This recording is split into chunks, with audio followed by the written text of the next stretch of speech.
조갑제 TV 시청자 여러분, 대한민국은 지금 양쪽으로부터 국가 생존 차원의 위협을 받고 있습니다. 북한의 핵미사일, 그리고 대한민국 안의 반핵 세력입니다. 반대한민국 세력입니다. 종북 세력입니다. 구체적으로 말하면 국가보안법 폐지를 주장하는 세력, 한미동맹 해체를 주장하는 세력, 그리고 자칭 촛불혁명 세력입니다. 자칭 촛불혁명 세력. 촛불혁명은 말 그대로 농담이 아니고 진담으로 촛불혁명을 하겠다고 하면은 우리는 헌법의 힘으로 진압해야 합니다. 촛불혁명은 대한민국 헌법체제에서 허용되지 않습니다. 그러니까 이 대한민국의 헌법을 지금 바꾸려고 하는 것입니다. 이 개헌에 대한 국민들의 목소리는 권력 구조를 개편하는 정도에 그치는데, 지금 국회 개헌특위 자문위원회에서 만들어낸 개헌안은, 이것은 정부가 상당히 호의적으로 검토한다고 하니까 이른바 촛불혁명 세력의 뜻을 모은 것이라고 판단됩니다. 그 내용을 보면은 대한민국의 뇌수와 심장을 도려내고 사회주의적인 반대한민국적인 이념으로 갈아 끼우겠다는 겁니다. 이것은 뇌수술을 해가지고 사람의 영혼을 바꾸겠다는 겁니다. 심장을 바꾸겠다는 겁니다. 대한민국이란 국호는 그대로 두더라도 내용물은 완전히 바꾸겠다는 겁니다. 그 내용물도 주로 정신계, 신경계에 해당하는, 자, 이렇게 두 가지 위기가, 핵위기 그리고 개헌을 빙자한 국채 변경 업무 위기가 동시에 왔습니다. 여기서 우리 국민들이, 우리가 누리는 이 자유, 언론의 자유, 선거의 자유, 표현의 자유, 양심의 자유, 사유재산권 행사의 자유를 지켜낼 수 있느냐? 중대 기로에 섰습니다. 이 헌법 개정안에 보면은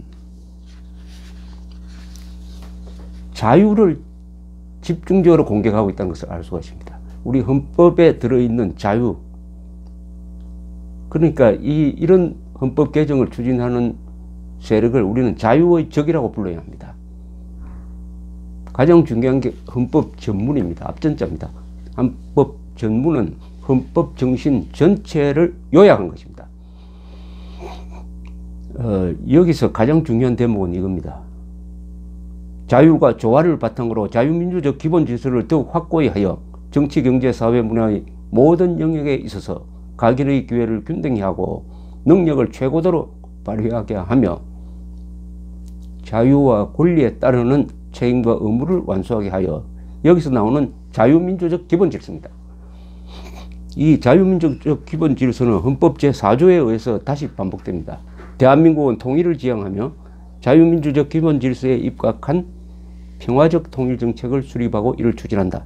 즉, 대한민국이 지향하는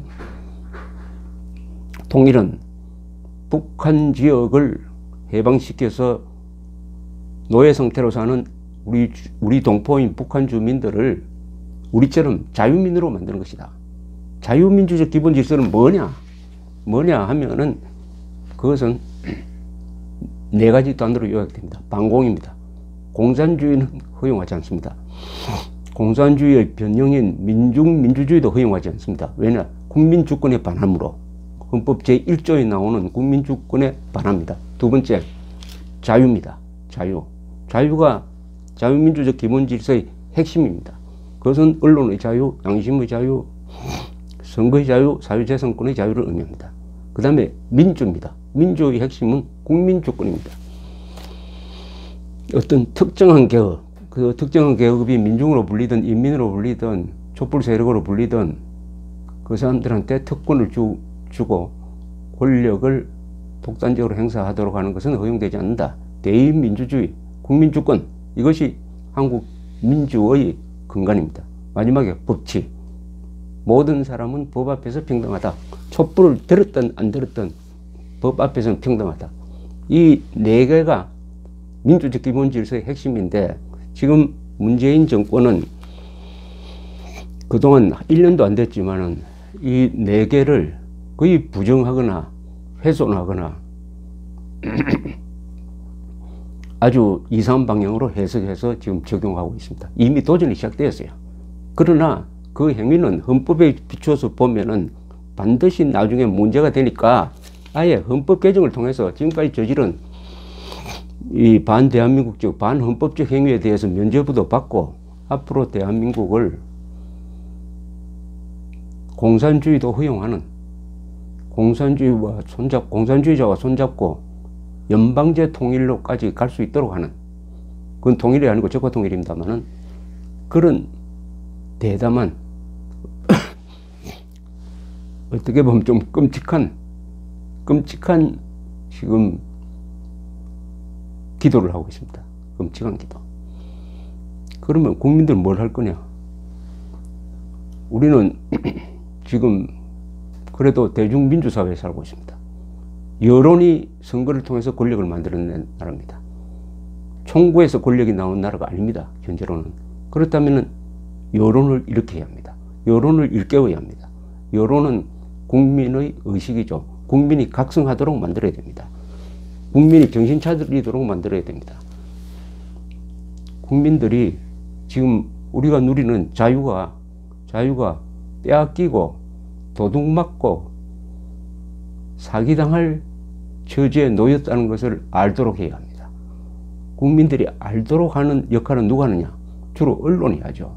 그러나 언론은 지금 아시다시피 탄핵 사태를 거치면서 대한민국의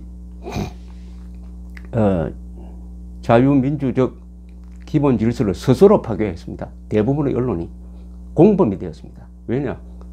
자유민주적 기본 질서가 유지되려면은 언론이 공정한 보도를 해야 됩니다. 거짓말을 하면 안 됩니다. 그러나 보수 언론까지 가담해가지고 과장, 조작한 것으로 해가지고 언론의 권위가 매우 떨어졌습니다. 그러나 다행히, 불행 중 다행히 최근 몇 개 언론이 과거와 달리 공정한 보도, 비판적 보도를 하려고 노력하는 것은 우리가 또 기대할 만합니다. 그러면 언론기관이 그렇게 됐다고 해서 국민들은 언론이 없느냐? 우리 국민은 언론이 없습니까? 있습니다. 요사이 IT 시대, 정보화 시대, SNS 이런 세상에서는 대한민국 국민 한 사람 한 사람이 모두 다 기자입니다. 전 국민이 기자입니다. 실제로 그런 활동을 하고 있어요. 유튜브 계정을 가지고 또 블로그를 가지고 댓글을 쓰고 언론 활동을 과거의 기자처럼 모든 국민이 하고 있습니다.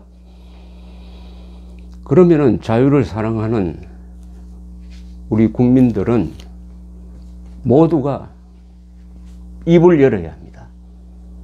발언을 해야 합니다. 입을 가진 5천만 국민들이 다 발언하고 글 쓰고 해야 됩니다.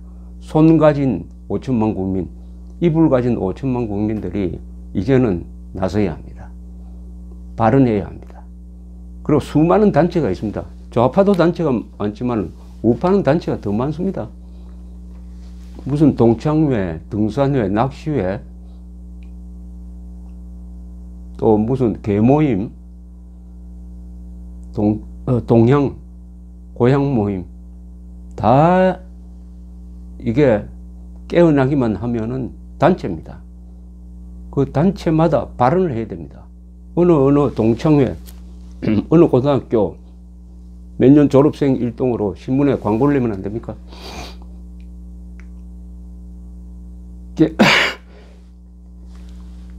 개헌을 빙자한 국채 변경 업무를 좌시할 수 없다.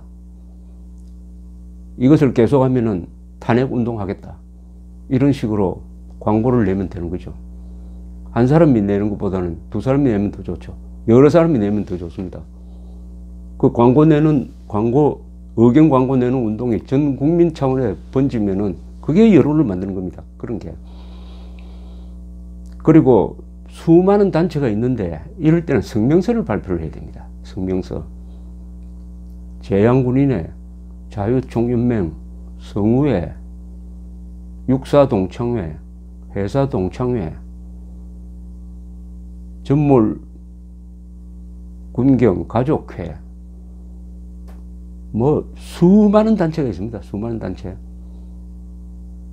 이럴 때는 반드시 한 조직에서 성명서가 하나씩은 나와야 합니다. 동창회 이름도 나올 수 있고 계모임 이름으로도 나올 수 있습니다. 나라가 지금 넘어가는데 무슨 체면 차릴 때가 아니죠. 아니면 나중에는 문중에서도 낼 수가 있습니다. 문중. 무슨 종회, 대종회에서 낼 수도 있습니다. 교회, 성당, 사찰도 대한민국이 무너지면은 종교의 자유가 있습니까? 발언해야 됩니다. 나중에는 가정 이름으로 성명서를 내야 됩니다. 우리 집안 식구가 6명이다. 호주가 성명서를 발표합니다. 우리 집안은 이렇게 생각한다. 이런 전략을 중구 난방 전략이라고 합니다. 중구, 많은 이불을 가지고 떠들어대면 막기가 힘들다.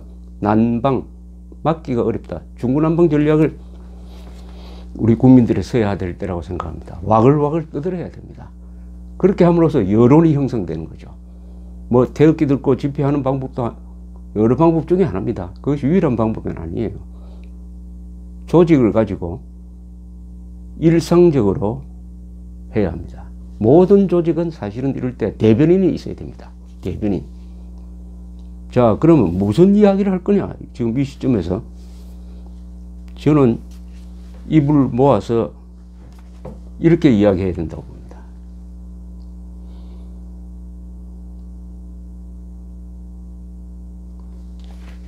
우리는 공산당이 싫어요. 우리는 공산당이 싫어요라고 외쳐야 합니다. 이불을 가진 5천만 국민은 49년입니다. 49년 전입니다. 1968년 12월 9일 저 강원도의 화전민 아들, 당시에 국민학교 2학년생인 이승복 군이 공비 앞에서 외쳤던 우리는 공산당이 싫어요. 우리는 공산당이 싫어요라고 외쳐야 합니다. 이승복 이야기가 나오니까 그런 이름 참 오랜만에 들었다고 생각하시는 분 계시겠죠. 한때 이승복은 방공소년으로 교육의 지표가 되었습니다. 그런데 1990년대 말부터 이승복이가 우리는 공산당이 싫어라고 한 말은 조선일보가 조작한 것이다 하는 좌파들의 도전이 있었습니다. 조선일보가 그게 철저하게 대응을 해가지고 나중에 재판을 통해서 면밀한 과학적 조사를 통해서 이승복이가 우리는 공산당이 싫어요라고 말을 하고 공비한테 칼부림을 당해서 죽었다는 것이 객관적으로 입증이 되었습니다. 우리는 공산당이 싫어요. 이 책은 몇 년 전에 나온 책인데 김태수, 조선일보 측을 대표했던 김태수 변호사가 그 재판에서 승리하는 과정을 기록한 것인데 이것은 기록문학으로서도 아마 상을 받아야 될 정도의 아주 흥미진진한 꼭 추리소설을 읽는 것 같은 기분이 들면서 이걸 읽으면 화가 많이 납니다.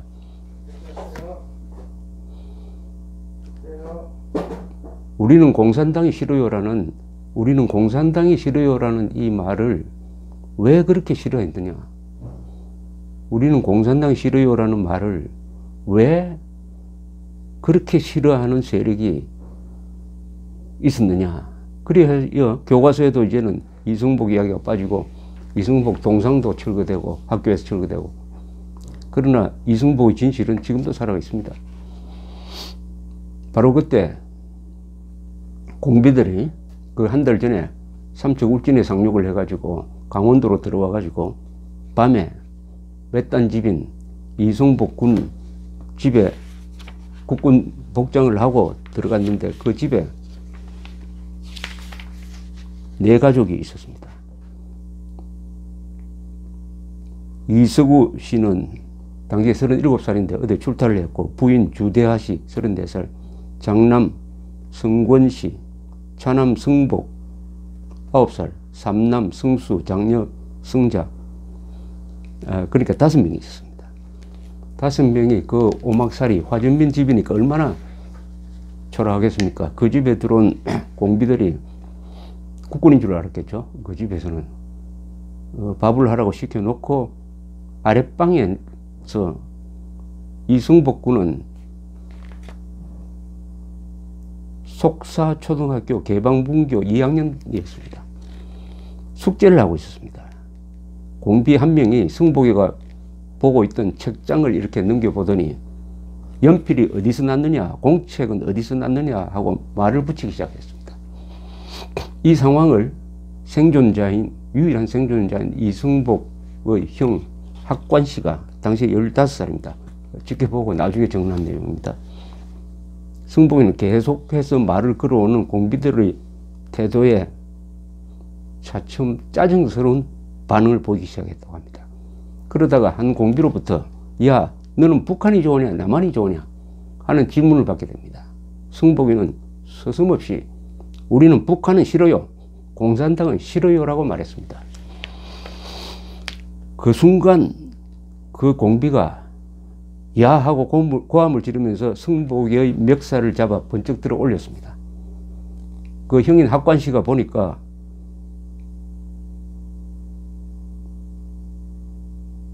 멱살을 잡혀 부둥거리는 승복이에게 공비 한 놈이 칼을 들고 다가가 입속으로 칼을 쑤셔 박았다. 승복이의 비명이 터져 나왔고 피가 튀었다. 이때 학관씨는 반사적으로 자기 옆에 있던 공비를 밀쳤다. 기습을 받아 쓰러진 공비는 재빨리 일어나면서 학관씨에게도 칼부림을 시작했다. 이때 학관씨는 손으로 머리를 막느라고 손등에 칼날이 여러 번 관통당했다.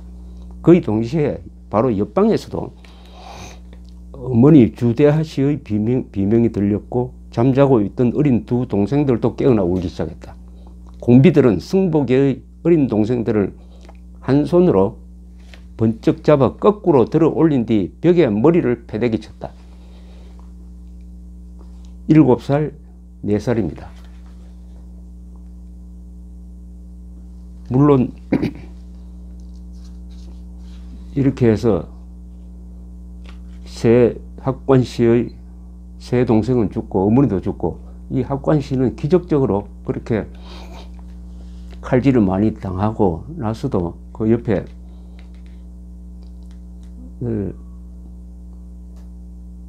버려져서 쓰레기 더미인가 하는 버려져서 살았습니다. 그래서 나중에 정을 했습니다.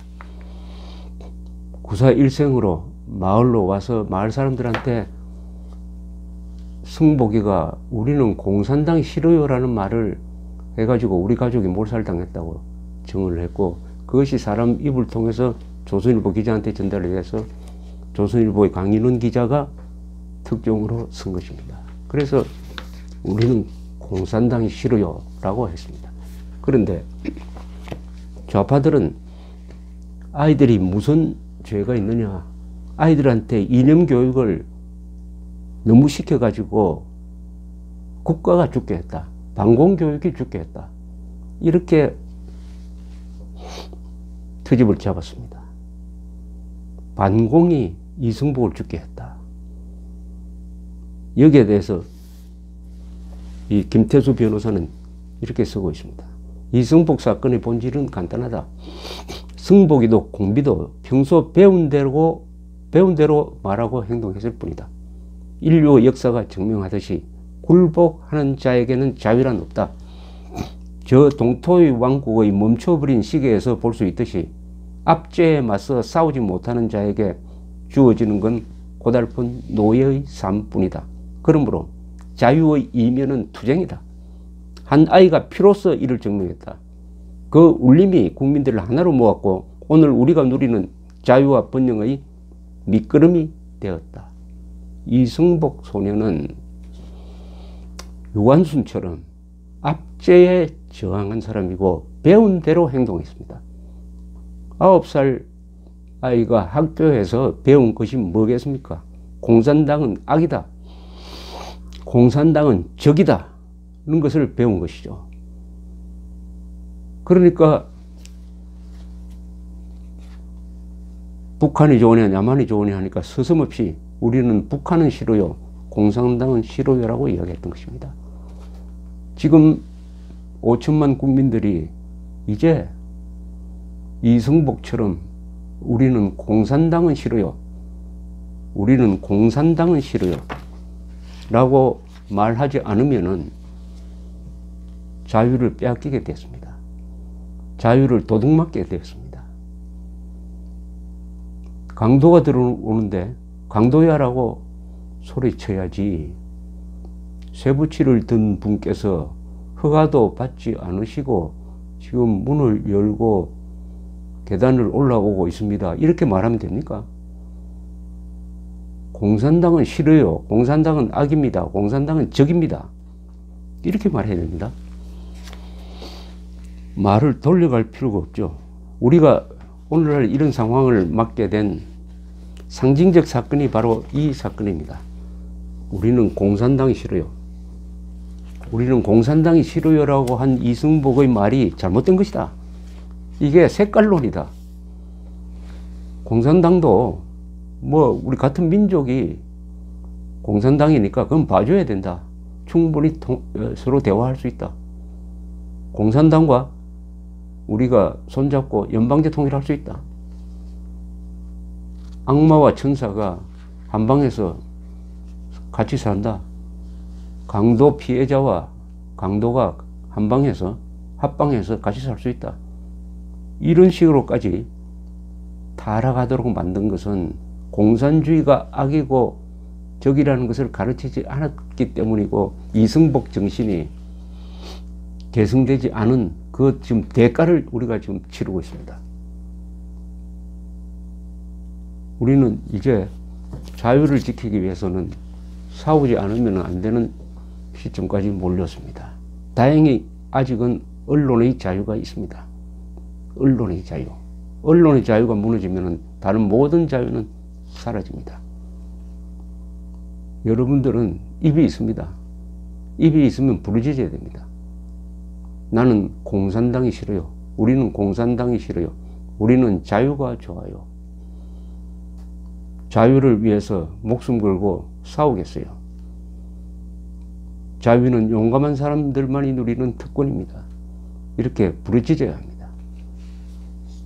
이승복, 그때 나이가 9살이었습니다. 이 사건은 바로 49년 전 사건입니다. 내년이면 50년. 그러니까 또 공교롭게도 1968년 12월 9일은 이승복의 9살 생일이었습니다. 살아있으면 벌써 60입니다. 나이가 60. 그러나 이승복의 이 외침은 우리가 이제 같이 외쳐야 됩니다. 우리는 공산당이 싫어요. 감사합니다.